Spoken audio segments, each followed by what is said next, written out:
मानगोनां प्रमद बर' नोंथाङा उन्दुना दं नामा? मोनसेनिफ्राय मोनसे खिन्थु फोरानलांगासिनो दङ। दिनै एडभकेटखौबो फोराननो नागिरदों नामा? बिराद अन्याय खामानि जादों बियो। इमिडियेट स्टेप लाबो प्रमद बर' नोंथां।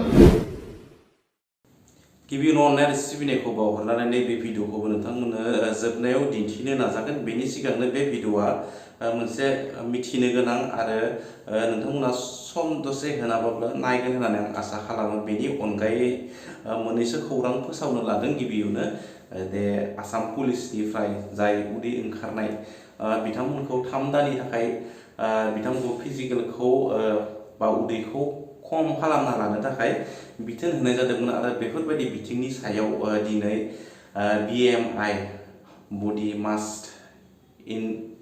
इन्डेक्स बे एग्जामा जाबाय दङ आरो आसामनि 35 ना 34 जायगायाव सेन्टाराव बे एग्जामा जाबाय दङ।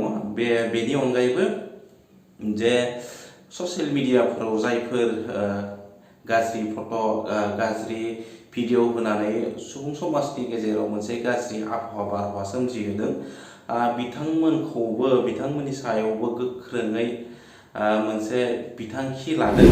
जोङो मैया मोनाबिलियाव जों नुदों मोनसे अर्डार रेजिस्टार भिजिलेन्सनिफ्राय। बे रेजिस्टार भिजिलेन्सनिफ्राय जितु अर्डार नुदों, बेहाय जोङो नुनानै बागदावखांदों। जोंनि बाक्सा बारनि एडभकेटफ्रा लेटारा फैदों from Utpal Rajkhowa registrar vigilance Guwahati हाइकर्टनिफ्राय। दा बेहाय जोङो साबजेक्ट मेटारा जाहैबाय designating the court of judicial magistrate and additional district and session judge court Rongya Kamrup as a jurisdiction court of Tamulpur and Goresar police station instead of Mosolpur. तारमाने मा जोंनि मसलपुर कोर्टनिफ्राय बेखौ रंगियायाव दाननानै लांसिगोन। दा बे कारना मानि थाखाय जों बुंनो हाया, किन्तु जोंनि बिटिसिनिफ्राय जितु मोनखानाय थाखानायखौ मोनसे दिनै जोङो सासे एडभकेट हिसाबै आं बेखौनो बुंनो नागिरदों। जोंनि बर' फिसाफ्रा गोदोनिफ्रायनो आन्दलन खालामबोबाय थाबाय। दिनै जों बिटिआर सुक्ति खालामनायनि उनाव मा मोनसेबो जोंनि बर'नि फेभाराव मोनसेबो अर्डारानो ओंखारला। गासिबो मोनसे उल्थासो अर्डार ओंखारजोब्बाय।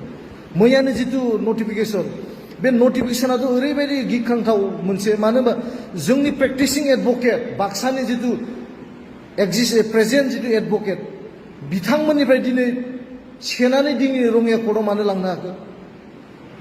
जोंना बाक्सायाव एडभकेट गैया नामा? साफिसियेन्ट एडभकेट गैया नामा? आरो जितु एडमिनिस्ट्रेटिभ जितु पावारनि जितु डिग्रेडेसनखौ जों नुनो मोन्दों बेहाय। माब्रै नुनो मोन्दों होनबा दिनै जोंहा एडमिनिस्ट्रेटिभ पावार दंखायो, न' डाउट जुडिसियेला मोनसे एक्सट्रा सेपारेट मोनसे मेसिनारि। थेवब्लाबो जितु जोंनि एडमिनिस्ट्रेटिभ लेभेलाव जितु जोंनि पुलिसनि ल' एन्ड अर्डारजों खारनाय जितु ट्रायेल प्रसेस, बेथ' उइदिन दा जुरिसडिक्सन अफ जोंना बिटिसिआवनो जायोमोन ना। पिपिआ जोंनि, एडभकेटआबो जोंनि, एरिया जितु इनफ्लुएन्स बे जोंनि। होमबा जोंनो बेखौ दिनै रङिया कर्टआव बोरै लांना थांनो हागोन?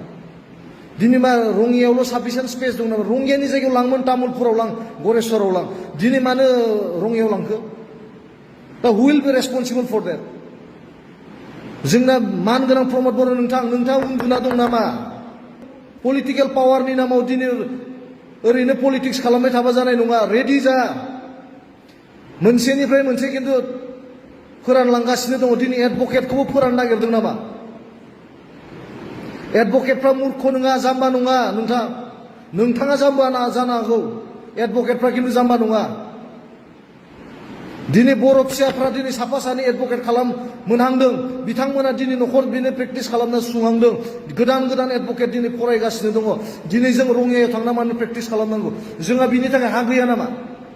तामुलपुराव हा गैया नामा? गरेस्वराव हा गैया नामा? जोंहा साब डिभिजन दंखायो। जों तामुलपुरावनो खालाम। मानो रङियायाव खालामनांगौ? रङियायाव माबा स्पेसियेल जायगा दं नामा? सोरनि इनफ्लुएन्सआव दिनै रङियायाव लांनो? ना मानगोनां जोंहा बिजेपिनि प्रेसिडेन्ट भबेश कलितानि जायगाया रङियायाव हरदों नामा बेखौ? दिनै साफा रानलांदों। दिनै बाथौपुरि ओनसोलनि, दिनै बाक्सा ओनसोलनि दिनै थाइसे थाइनै जि साहा दखान होनानै मोनो, बिसोरबो दिनै रानलांदों। बेटारि सालायनानै जाग्रा बिथांमोना थाइसे थाइनै बेटारि सालायनानै जायो, बिसोरबो दिनै रानलांनो नागिरदों। दखान रुम भारा होनानै मानजा जोंनि बर' फिसाफ्रा थाइसे थाइनै मोनजादों, बेबो रानलांनो नागिरदों। आচ্ছা प्रमद बर' नोंथाङा मा खालामनो सानदों? मोनसेनिफ्राय मोनसे दिनै हगारलांगासिनो दङ जोंनि पावारफोरखौ।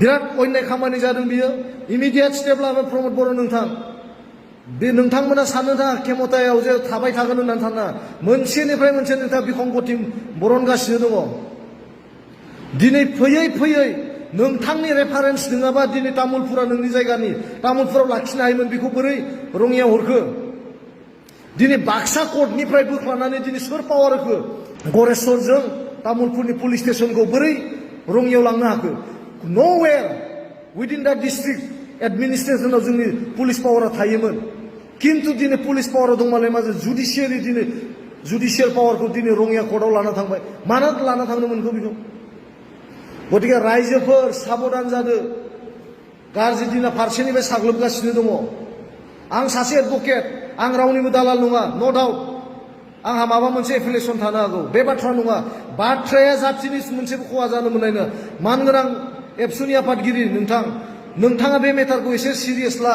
बाक्सानि एबसुजों बेखौ सावरायनानै एसे इन्टारफेयार खालाम